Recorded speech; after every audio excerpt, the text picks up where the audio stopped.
Salut les amis. Alors aujourd'hui nous allons faire une petite recette. Et une recette à l'ancienne. De phare de ma région.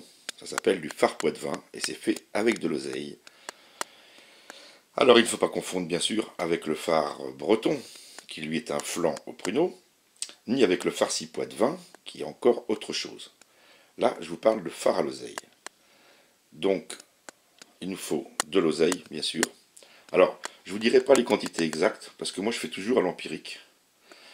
Je mets généralement 3 à 4 œufs, du pain, du lait, de l'oseille, de la crème fraîche, sel, poivre, oignon, ciboulette, persil quand j'en ai. Voilà. Alors ça c'est une recette qui est ancestrale et vous allez comprendre pourquoi par la suite. Je tenais à préciser, petite chose, ma chaîne commence à être un petit peu le fouillis. Vous avez remarqué que j'ai créé des playlists. Donc il y a une playlist sur la pêche, une playlist sur la chasse, une playlist sur le rechargement, une autre sur je ne sais plus quoi, enfin bon, et il y a eu aussi une playlist sur les recettes. Alors je vais continuer d'en poster, surtout des bonnes recettes. Par contre je vais faire une chaîne séparée pour tout ce qui est cuisine. Voilà, donc prochainement je vous présenterai ma nouvelle chaîne sur les recettes de cuisine. Donc je vais aller dans le jardin, j'ai ramassé ce que j'ai pu. Malheureusement les chevreuils sont passés dedans, ils ont fait pas mal de dégâts. Ils se sont bien servis, mais c'est pas grave. Et puis j'ai récupéré, il y a la moitié de l'évier là à peu près, il y a même pas 1 kilo je pense. Donc je vais faire avec ce que j'ai. Donc il faut laver les feuilles et enlever la nervure centrale. Vous voyez les grosses nervures qui sont là, faut récupérer que la feuille et enlever cette grosse côte là. Voilà, pour récupérer que la feuille. Donc je vais faire tout ça et puis on se retrouve après. 500 grammes. Donc je ne les ai pas essorés à la machine, j'ai juste pressé à la main, enlevé l'eau, j'ai pesé, il y en a 500 grammes d'oseille. Voilà. Donc je vais noter les valeurs, comme ça me permettra de vous mettre plus tard dans la description les bons dosages. Parce que moi c'est vrai que je travaille souvent sans dosage, c'est plutôt à l'œil.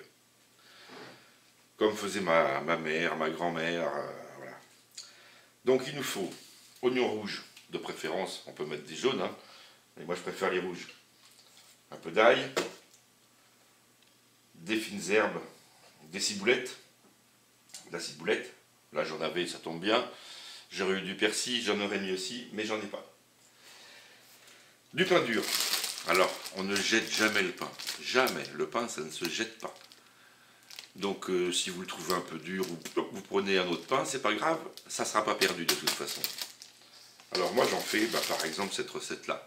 On peut faire du pain perdu. Vous pouvez faire des croûtons. Vous pouvez réduire le moudre. Vous pouvez faire de la chapelure. Enfin, après, vous pouvez faire plein de recettes avec. Voilà, il y a le pain, on ne le jette pas, surtout quand c'est du bon pain. Tant pis, il est dur, c'est pas grave. On passe à un autre pain et puis celui-ci, on le mangera de toute façon. Aucun morceau de pain dans la poubelle. Quand je vois les tonnes de pain qui se jettent, ça m'exaspère. Voilà. Il nous faut de la crème.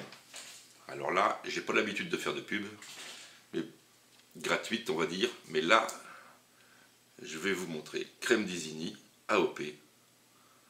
Pourquoi cette crème? Parce qu'elle est extra bonne.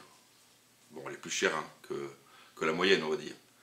Mais elle est super bonne. Vraiment. Goûtez-la avec une petite cuillère et vous m'en direz des nouvelles. AOP, parce que appellation d'origine protégée, et que les agriculteurs qui fournissent le lait pour faire cette crème-là, on leur impose des conditions. D'avoir un certain pourcentage de vaches normandes, en l'occurrence, et d'avoir des vaches dans des prés, et pas dans des stabulations à manger de l'ensilage. Et ça fait toute la différence au niveau du goût. C'est comme la viande ou le lait. Si vous avez une vache qui est dans une stabulation qui mange de l'ensilage, vous n'aurez ni une bonne viande, ni du bon lait, ni de la bonne crème, ni du bon beurre, ni voilà. Tout en découle. Donc, une vache, ça mange dans les champs, et ça broute dans les champs, et ça produit de la vraie crème. Juste pour mettre les choses un petit peu au point. Donc notre pain dur, notre oseille, oignon, ail, ciboulette, des œufs, bio, pas bio, comme vous voulez. Moi, c'est des œufs frais, hein, de poule, de vraies poules, pas de poules de batterie. Il va falloir hacher ça grossièrement. Donc moi je le fais avec ma petite... je sais même pas comment ça s'appelle d'ailleurs, balancine, balancette, il y a un autre nom mais je me souviens plus. Donc hacher grossièrement, on met ça avec un petit peu de beurre et un petit peu d'huile dans la casserole qui est là, et on va faire cuire 3 fois rien, ça va fondre tout seul. Il faut que vous ayez l'apparence des épinards en boîte, voyez, la couleur et la texture, pareil. Donc ça met quelques minutes. Nos échalotes, on va les ciseler, on va les faire revenir dans un petit peu de beurre et d'huile aussi, jusqu'à ce qu'elles soient translucides, non brûlées bien sûr. Alors là c'est plus long, il va falloir un petit quart d'heure, même un quart d'heure, et puis il va falloir remuer, mettre à feu doux et remuer presque sans arrêt pour pas que ça accroche et qu'elles soient bien translucides. Dès qu'elles accrochent, le goût change. Il ne faut pas que ça accroche. Notre pain qui est là, il va falloir le couper en petits morceaux. Donc au couteau, moi je le fais au couteau généralement. Voilà. Donc cette recette, elle est ancestrale. Et vous allez vite comprendre pourquoi. Qu'est-ce que je vous montre là? Je vous montre des produits qu'on trouve dans les fermes. Des produits fermiers, on va dire de dans le temps, parce qu'aujourd'hui, les fermiers, ils font des céréales chez nous, et puis le reste, c'est tout, ils s'en foutent. Ou alors ils font qu'une chose, ils font que de l'élevage, ou que du lait de chèvre, ou que... Mais bon, à l'époque, les fermiers, ils avaient tout ça sous la main, ils avaient des poules dans leur jardin, ils avaient des restes de pain, il y en avait bien sûr, de l'oseille, il y en avait dans le jardin, les oignons c'est pareil, l'ail c'est pareil, la crème fraîche, voilà. Donc en fait c'est une recette qui ne coûte qui coûtait pas cher du tout à l'époque, et les gens ils avaient les produits sous la main. Et comme c'est une recette qui est très ancienne, je l'ai retrouvée sur un bouquin qui datait d'avant la guerre, première guerre, et c'était une recette... la personne qui avait écrit cette recette disait que ça lui venait de sa grand-mère ou de son arrière-grand-mère. Donc déjà, on va dire qu'elle date de au moins 1800 et quelques. Hein. Donc c'est quand même une vieille recette. Mais bon, dans notre région, le Poitou, parce que c'est typiquement du Poitou ça, vous ne trouverez pas ça ailleurs. D'ailleurs quand vous dites je vais te faire un phare, personne ne sait ce que c'est. D'ailleurs je ne sais même pas comment ça s'écrit. Est-ce que ça s'écrit F-A-R ou F-A-R-S? Je n'en sais rien. Ma grand-mère en faisait, et elle, ça lui venait aussi de génération en génération. Hein. Mais bon, on se rend bien compte que dans le Poitou, on n'avait pas grand-chose. À l'époque, on n'est pas une région viticole, donc c'était des fermes qui étaient pauvres. Les gens, ils mangeaient avec ce qu'ils pouvaient, ce qu'ils avaient. Et bien sûr, tous ces produits-là, ils les avaient chez eux. Et ils faisaient cette recette-là, que je vais vous faire là, et qui est excellente. Excellente. En plus, c'est pas mauvais pour la santé, elle est même bonne pour la santé. Il ne faut pas non plus abuser de l'oseille parce que c'est quand même très acide. Donc il ne faut pas non plus faire un régime à base d'oseille, hein. Ça je vous le dis. Donc ça va donner une espèce de purée assez assez molle, je veux dire, mais assez acidulée. Vous donnez le goût que ça va avoir, je ne peux pas vous l'expliquer. Il faut vraiment, faites-la, goûtez, et vous allez voir, c'est à tomber. Quand c'est bien fait, c'est à tomber. Certains ajoutent des lardons à cette recette. Moi, j'en mets pas. Je trouve que ça dénature un petit peu le goût des... Je n'en mets pas. Voilà. Mais je pourrais très bien en rajouter. Vous trouverez cette recette sous différentes façons. Pas grand monde fait la même chose, mais je l'ai retrouvée quand même une ou deux fois sur le net, exactement comme je la fais là. Et moi, je suis pur Poitvin. Il faut se dire aussi une chose, c'est que cette recette, quelque part, c'est un plat complet. Puisque vous avez des œufs, la crème, des légumes, du pain, en fait tout y est. Donc cette recette, elle suffit elle-même. Bon, nous maintenant, c'est vrai qu'on mange plus et on mange mieux. Et beaucoup moins de pain d'ailleurs aussi, plus de viande. Voilà. Donc on sert souvent le phare en accompagnement. Je tiens à vous préciser que ça s'accorde parfaitement avec tout ce qui est viande blanche. En l'occurrence, le porc bien sûr, le lapin, excellent avec le lapin, excellent avec le chevreau. Vous pouvez aussi mettre ça avec du poisson, ça va très bien avec du poisson. Voilà, donc là, on va passer. Pour commencer, je vais faire les oignons, l'ail, ciseler ça et couper le pain. Donc les oignons sont émincés, un petit peu d'huile, un petit peu de beurre, plus qu'à faire rissoler pour qu'il soit translucide. L'oseille est haché grossièrement, un petit peu d'huile, un petit peu de beurre, pareil, ça va cuire très vite, comme de la salade on va dire. Quelques minutes et c'est bon. Ici les fines herbes et 4 gousses d'ail. Ici donc les morceaux de pain, je les ai coupés en petits morceaux. Et bien sûr j'ai oublié une chose primordiale dans la recette, il faut mettre du lait. Voilà, donc en fait j'ai mis 1 litre de lait. Voilà. 1 litre de lait, vous écrasez à la fourchette pour que le pain s'imbibe, parce qu'avec du pain dur ça va pas tout de suite, hein. Ça a le temps que ça s'imbibe et que ça se ramollisse. Voilà, là je l'ai fait avec la fourchette, il est bien ramolli. Et vous voyez, il n'y a pas trop de... il n'y a pas de lait en plus, c'est juste ce qu'il faut. On va rajouter les 4 œufs.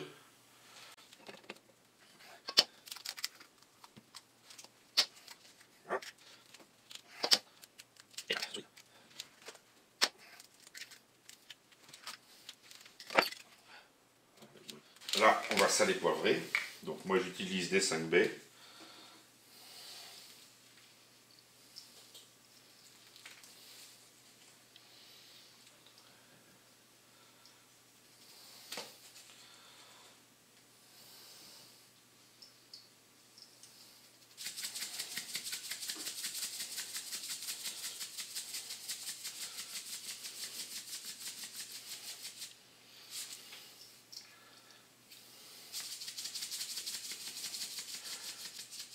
C'est le problème du sel de mer qui colle, mais bon, il n'y a pas d'additif.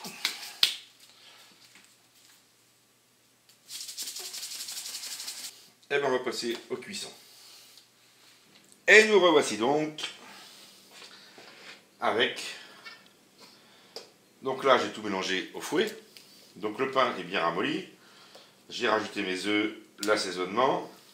J'ai bien touillé, bien remué, vous voyez. Bien mou, mais pas trop liquide quand même. Voilà. Notre oseille, vous voyez, ça a beaucoup réduit. Vous voyez ce qui reste? Alors là, c'est vrai que j'en aurais eu une poignée de plus, ça aurait peut-être pas été plus mal. Bon, il sera plus doux, mais ça va le faire. Hein. Voilà. Donc ça a mis pas longtemps à cuire, bien sûr. Oignons. Donc les petits oignons rouges. Alors, on voit mal parce que j'ai pas assez de lumière ici. Voilà, donc les petits oignons rouges. Alors là par contre, hein, c'est du temps à y passer parce que il faut rester devant pendant 20-25 minutes à feu doux et les touiller sans arrêt pour pas qu'ils accrochent. Donc là ils n'ont pas accroché du tout. Et puis dans les 5 dernières minutes, j'ai rajouté l'ail et les fines herbes. Il ne faut pas les faire cuire trop longtemps parce qu'autrement ça va les dénaturer. Voilà, donc nous avons nos 3. Et bien maintenant, hein, il reste à remplir le faitout. Bien mélanger tout ça.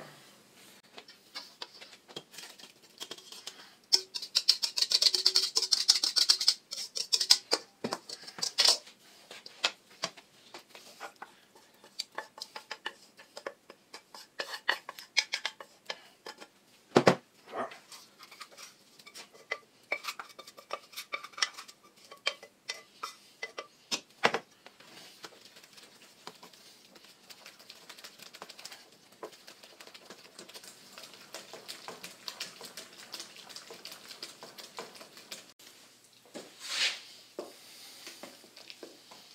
Voilà, alors comme je vous disais, j'avais pas assez d'oseille.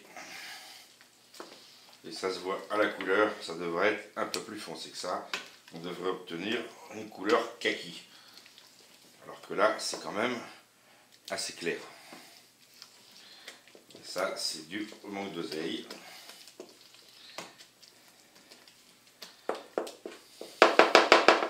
Voilà. Donc là, c'est prêt. On va faire cuire environ 20 minutes. On remonte régulièrement pour pas que ça accroche. Et je vous montre après. Voilà les amis, après 20 minutes de cuisson, alors bien sûr en remuant, autrement ça accroche presque immédiatement. Donc il faut remuer presque sans arrêt. Voilà ce que vous obtenez. Alors, bien sûr, la consistance, ça n'a rien à voir avec une omelette, hein, même s'il y avait 4 œufs. Vous voyez, ça fait plutôt comme une purée.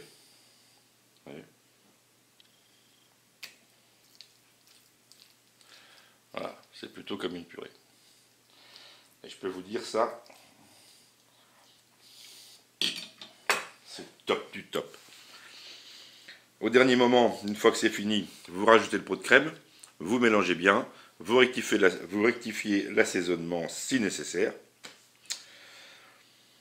Alors effectivement, je vous ai dit que je manquais un peu d'oseille. Normalement, ça devrait être un peu plus vert que ça. Et on va dire que grosso modo, j'avais 500 grammes d'oseille.